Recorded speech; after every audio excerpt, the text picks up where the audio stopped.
everybody.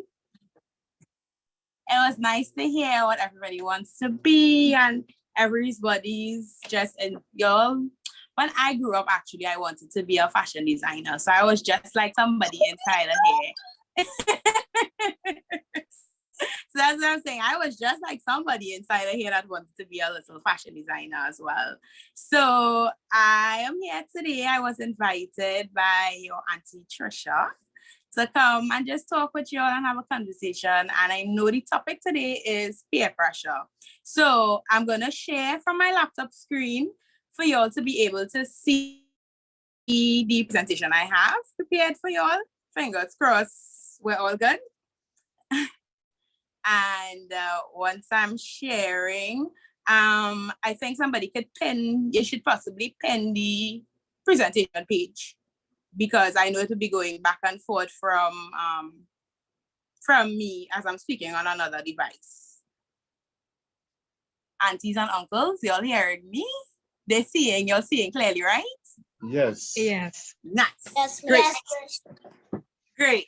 That's wonderful. Okay. So I'm going to go in a little bit first about who I am and who is Aunty Naomi. So you would learn a little bit about me, and then we're going to go into talking about not necessarily peer pressure. I chose to take it from another direction of you standing out and being yourself and knowing that you are the head of the train and not the tail.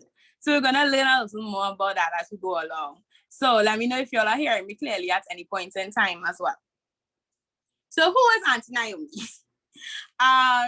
So a little bit about me. I know in school you would have learned who, what, where, why, and when, right? So I'm going to take you through these pointers about me. So who is Naomi? I am Naomi Lynch, a vivacious and flamboyant young woman who believes that the world is mine to conquer. So that's who I am. And then what do I do? So I studied fashion management at the University of Trinidad and Tobago, as well as I run my own NGO, which is Girls Learning to Achieve More, where I deal with teenagers in the community of Lubbock and environs. And thirdly, I am also a pageant queen. So I won the Miss Bold and Beautiful Trinidad and Tobago 2022 title, 2022-2023 title, when I took part in the Miss Plus World Trinidad and Tobago pageant last year, December. So I am also a title holder in pageantry, where I am originally from Lubbock.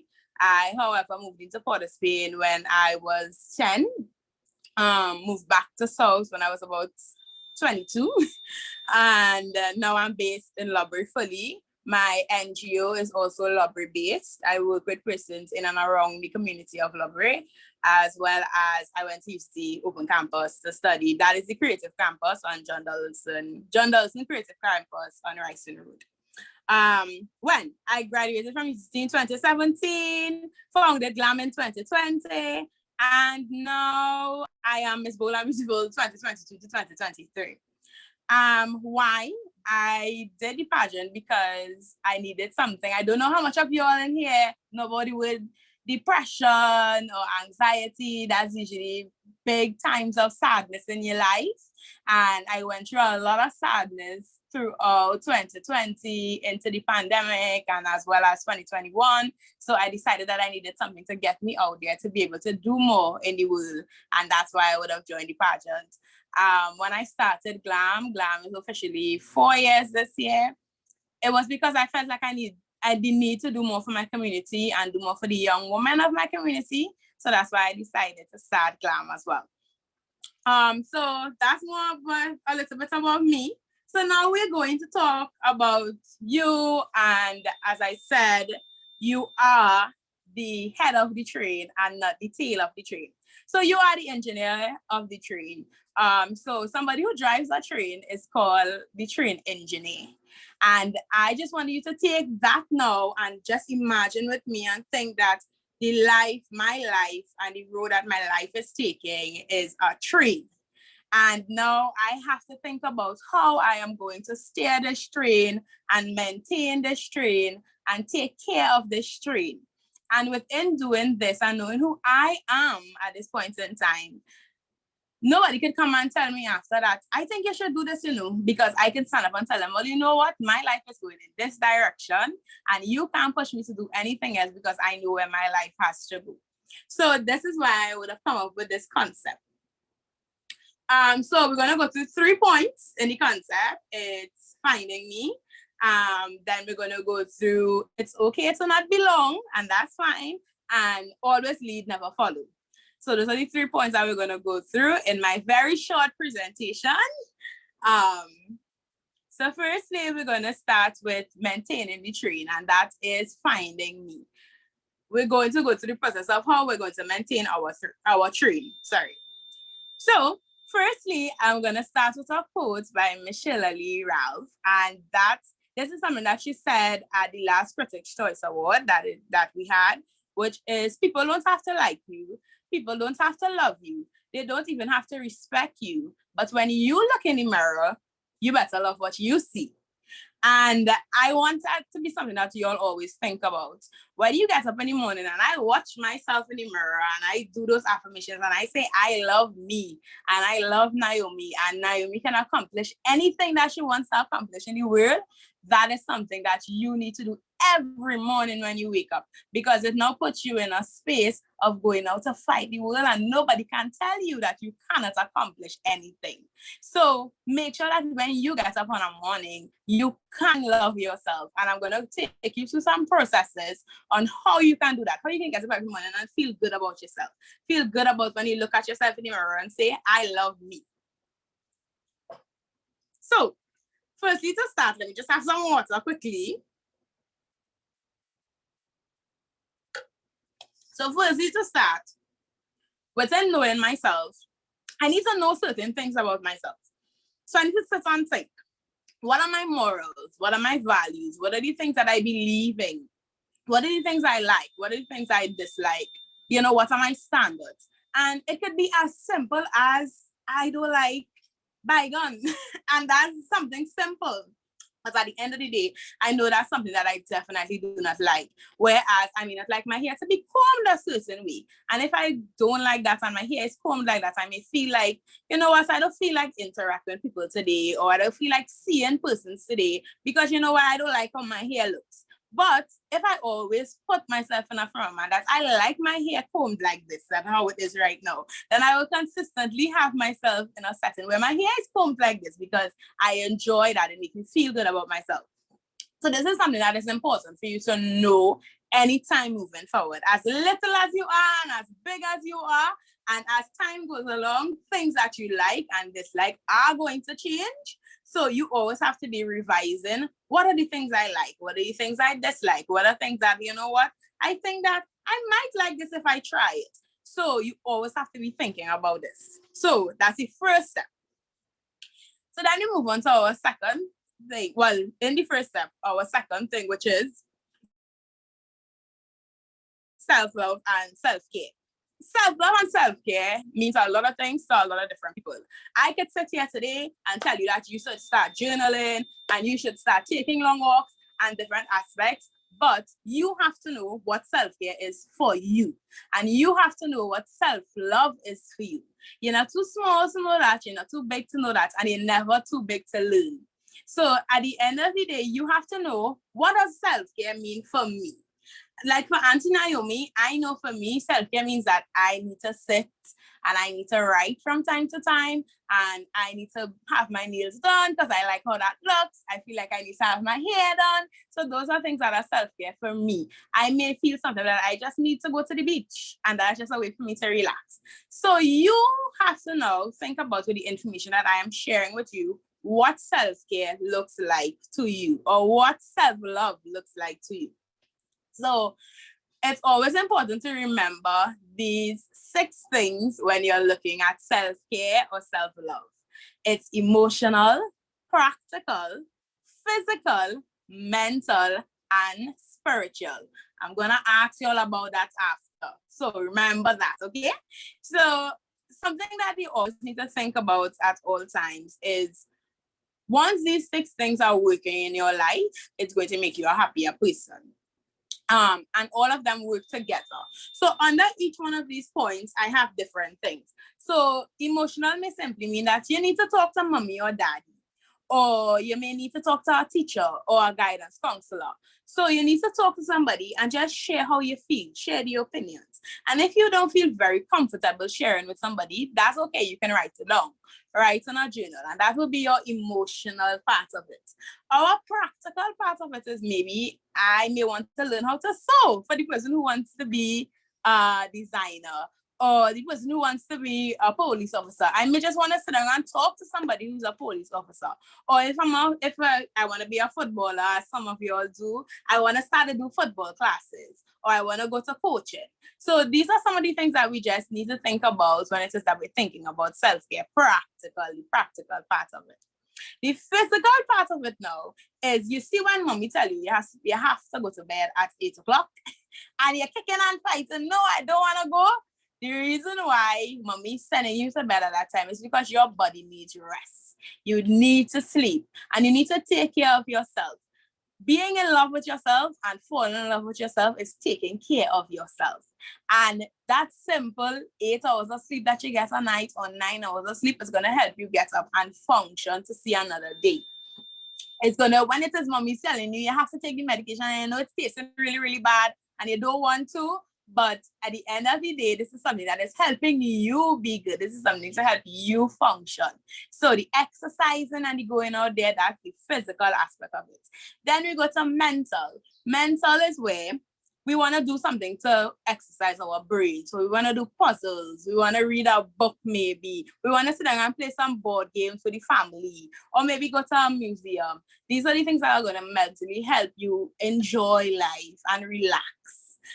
And the next thing is we go into social. That's spending family time. So you're spending time with mommy, you're spending time with daddy, your brothers, your sisters. You may have a group of friends and they have a birthday party and you want to go to it. That is the social aspect of it. And then finally we move into spiritual, where we speak to the person that is higher than us. Whoever he may be to you and whoever you believe him to be, we take that time every day to sit and speak with him. So that is something that is extremely important as well on that side of it. So we're always going to remember those 6 steps when thinking about self-love and self-care.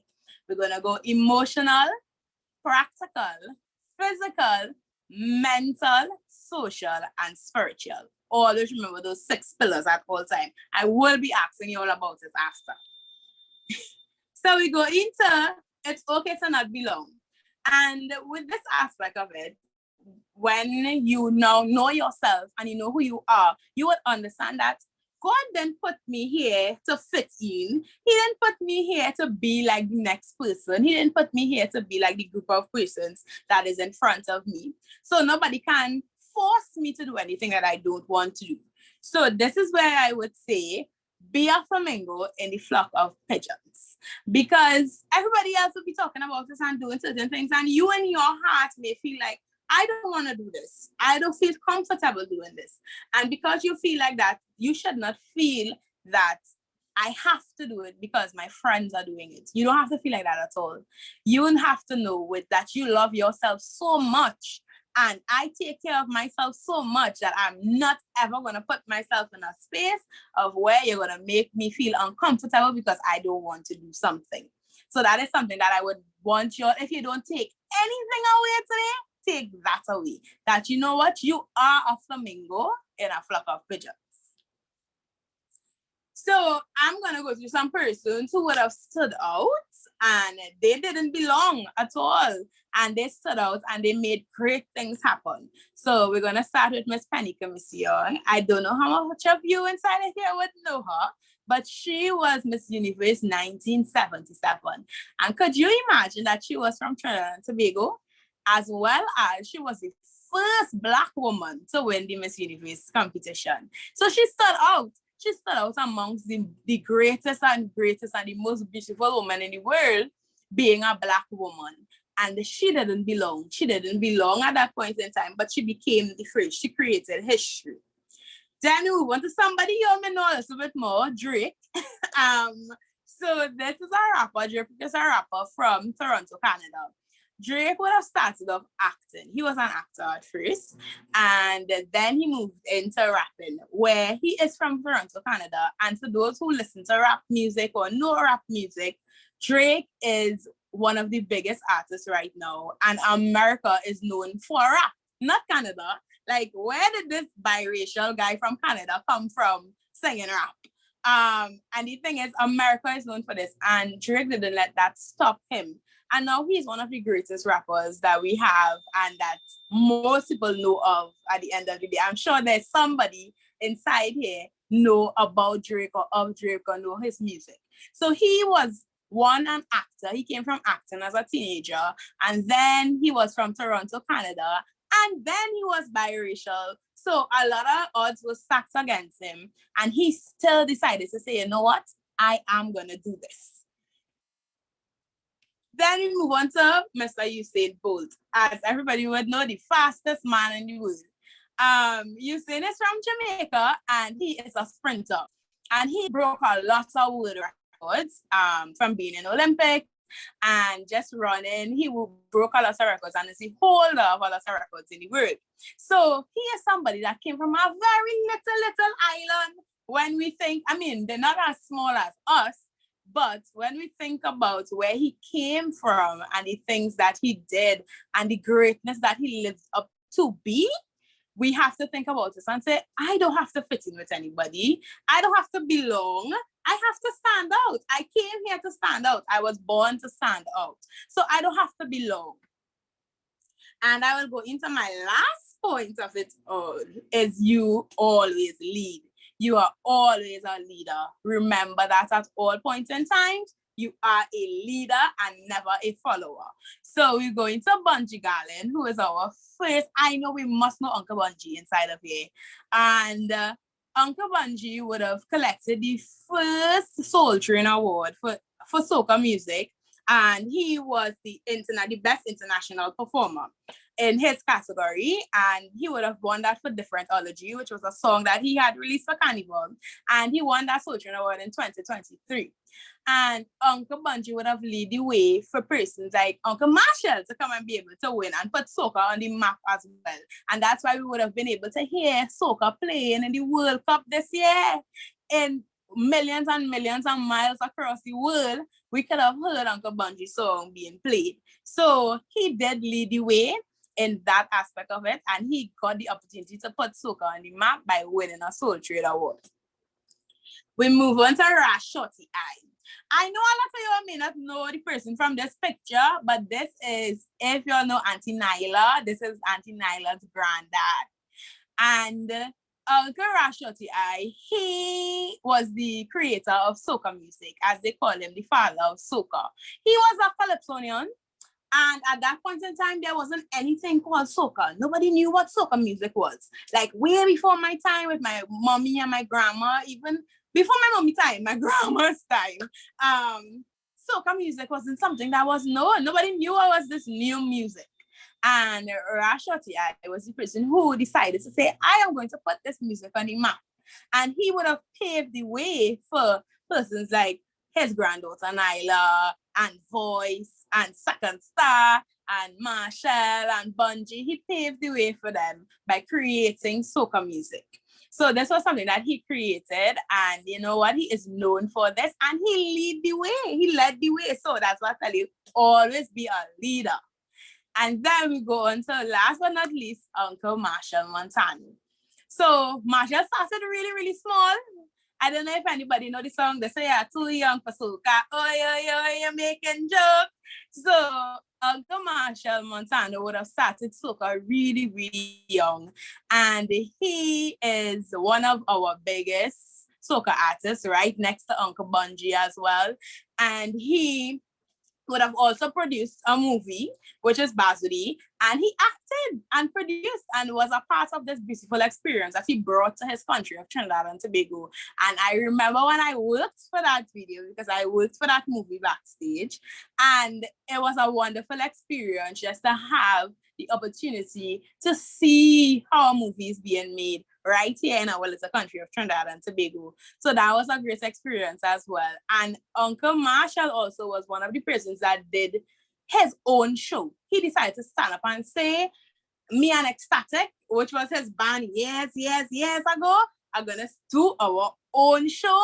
And that would have paved the way for a lot of artists now to be able to have their own shows as time goes by. So that came to the end of my presentation. And I hope that you'll remember you are flamingos in a flock of pigeons and always lead. Never sit back and let somebody lead you. You are always the head of the train and never the tail. So thank you so much for listening. And if you all have any questions, I'll be willing to take them now.